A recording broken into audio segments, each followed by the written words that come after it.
שלום, מועדים לשמחה, קות, למאום לקות נועם. בוקת קות, רלם, כנאו נהילתה,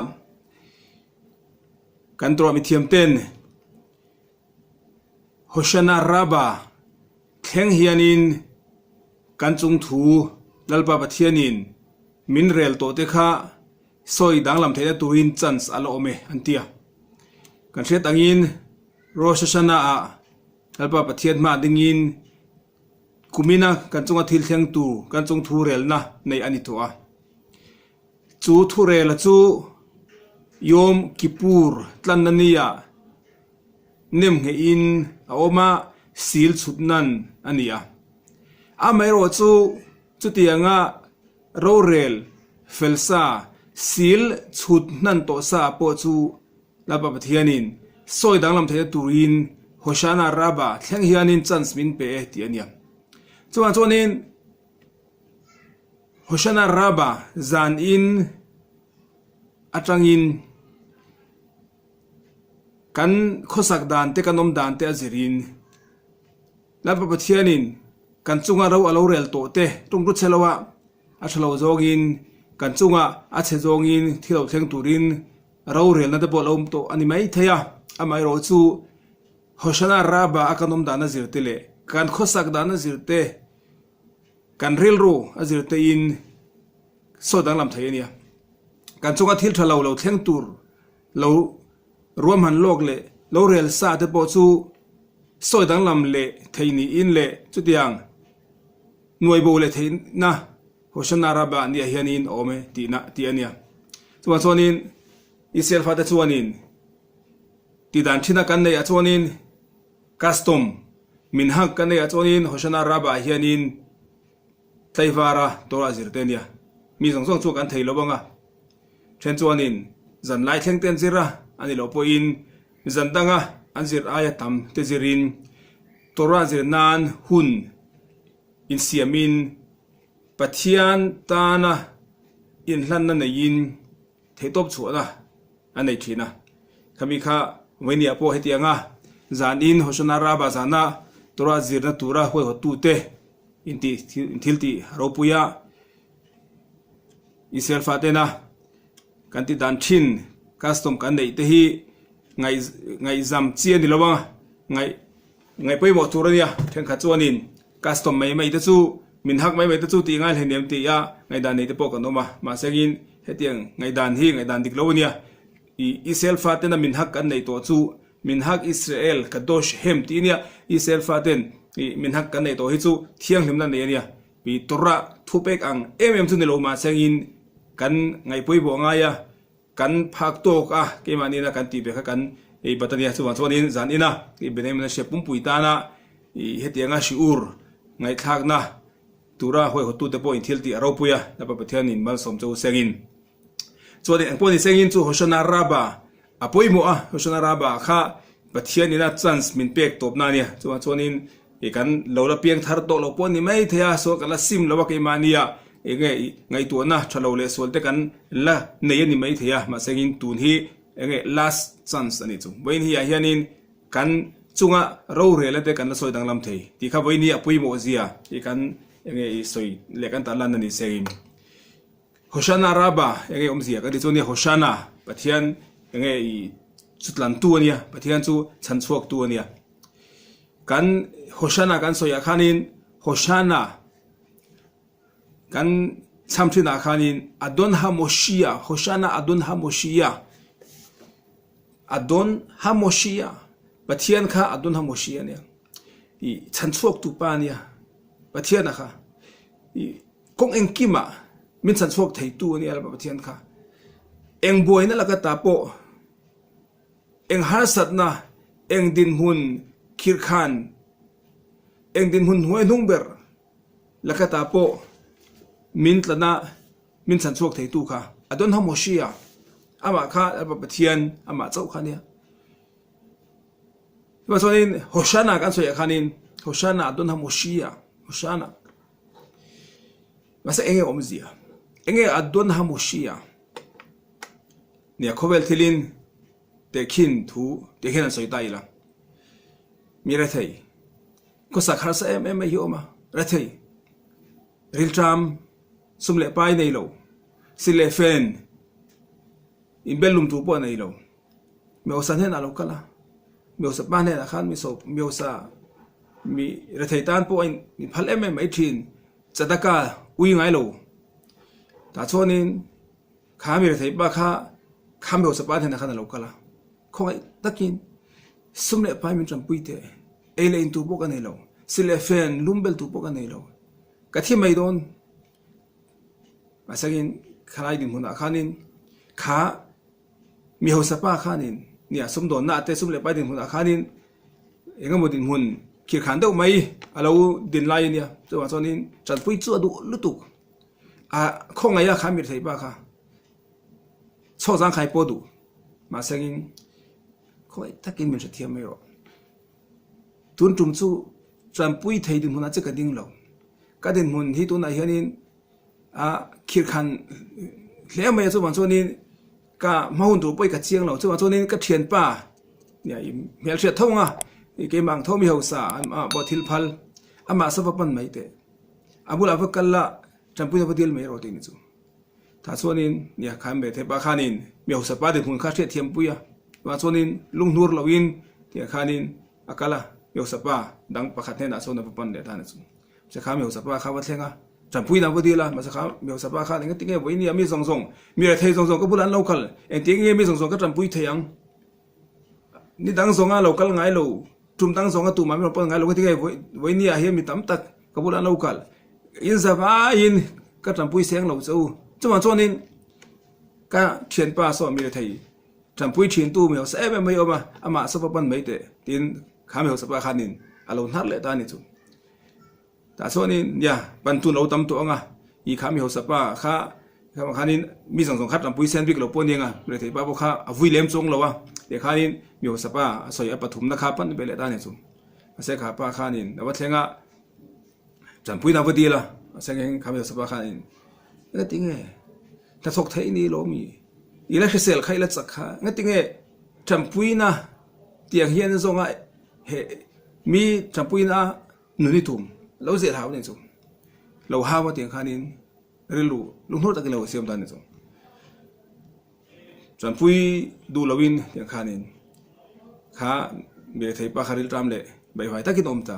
te khin thu ani kha enge adon haMoshiaL lalpa P-thian chuanin min ti lung hur don lo adon haMoshiaL ani ang khanin P-thianin ama kan pana champui kan dil ani chuan lalpa P-thian ne na chhanchhuakna kan nge na ni chuanin midang ne na min tir don lo midang pan turin min ti don lo ane na chhanchhuakna om ane tlan na om chuma chonin adon haMoshiaL kan ti kha boina sang sang kan nei he khovela har sat na sang sang he khovela kan chunga englai mai poin oma mang anna retheina natna lungai na tu boina tu tam lu tu kan chu wa chonin tu e kan panang mi hausa he khover mi te kan pan chuan ne me lo hnar thai midang pan tu ta pan mi lo ti thai an mania chhanchhuakna kan hu lo thai ni chu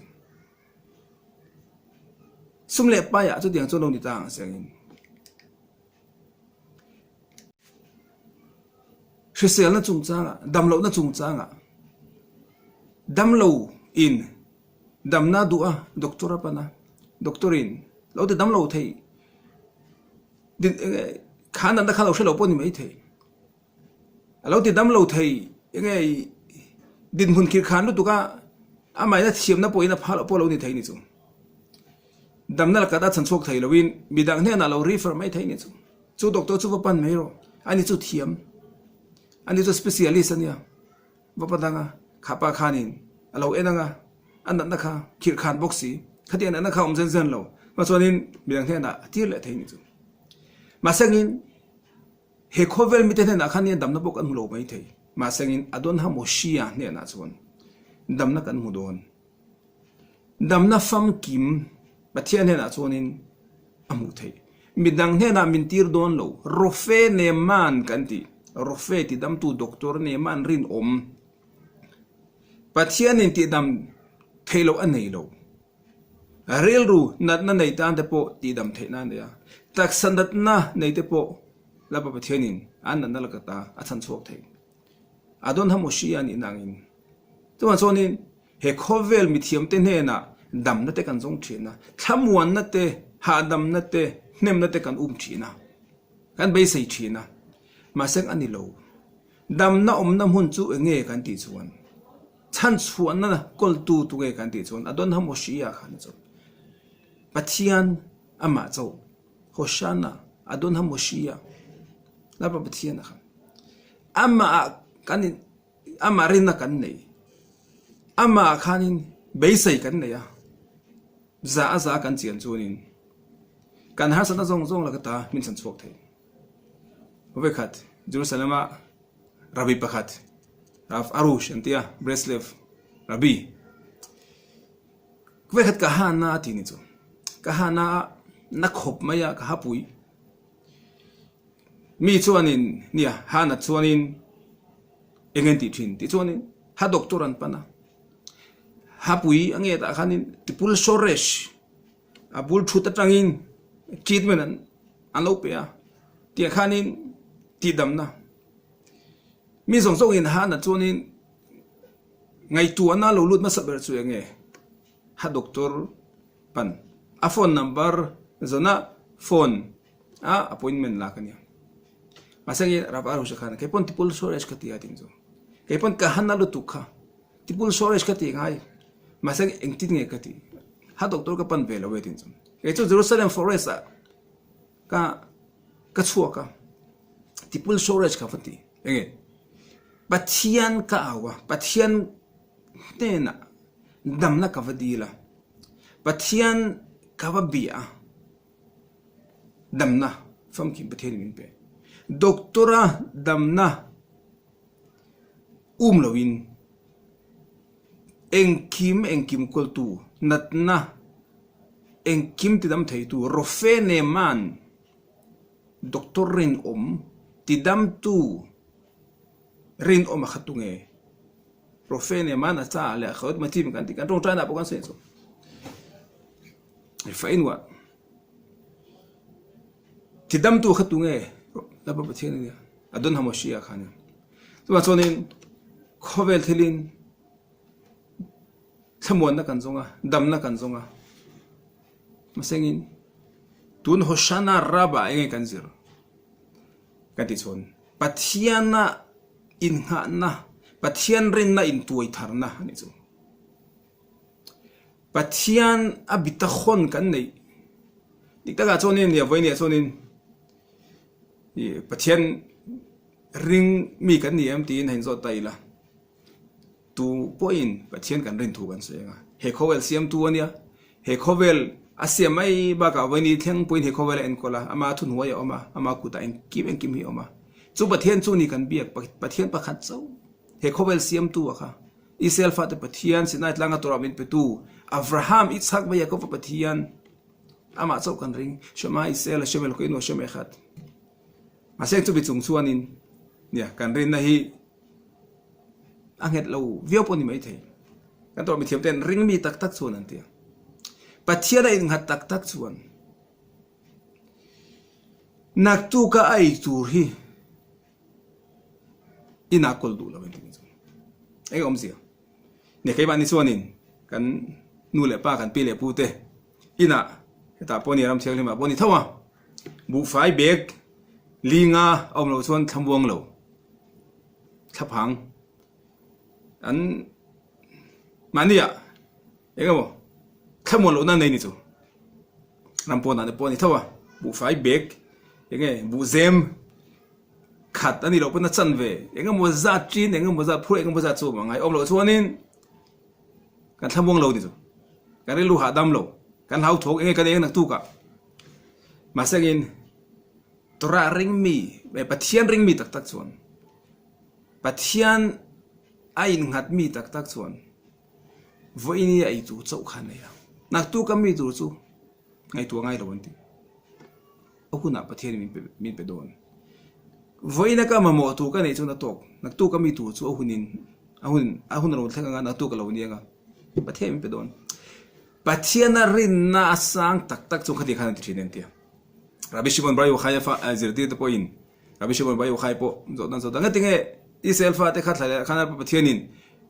mana ni tin apek ngay tiếng cái khát ấy turamo apek mấy lâu ngay tiếng ni tin khăn apek mà ser Rabbi Shimon Bar Yochai chonin ya bắt thiên in amang aya Israel fa te kham maka ngay Israel fa te bắt thiên an rin zia ta lan nan hàng ngày tua tay là nula tlangval fanau nei lo ngai tu nei lo ni mi lo wa thalera khanin an nu le pa chang che tak te ni fanau nei ran rual nei an dia voinian ei tu chi an don khan na tu kai kan ayang ka fa te na tu ai ka pe don dik tak chonin hai ngai tu te la an din hun kha e ka thla phan thla ka ni chu pasera bishon boy khai chonin pathian an rin zia ta lan nan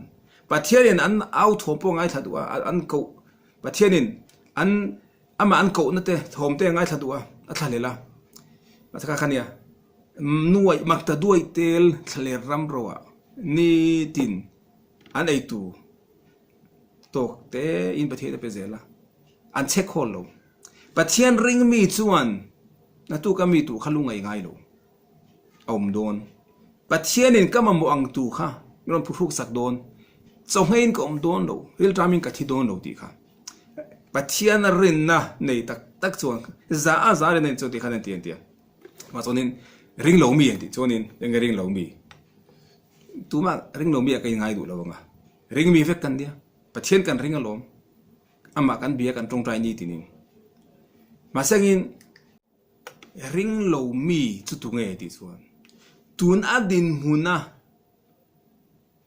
chian na nei lo tun din huna lom na nei lo hun lo om tur ringot ngai tu nak tu ga enge ka ti ang tu ga ka yang na tu ai tinge ka chunga enge lo thlengang thil eng tun din huna khan pathian ering chon lom ro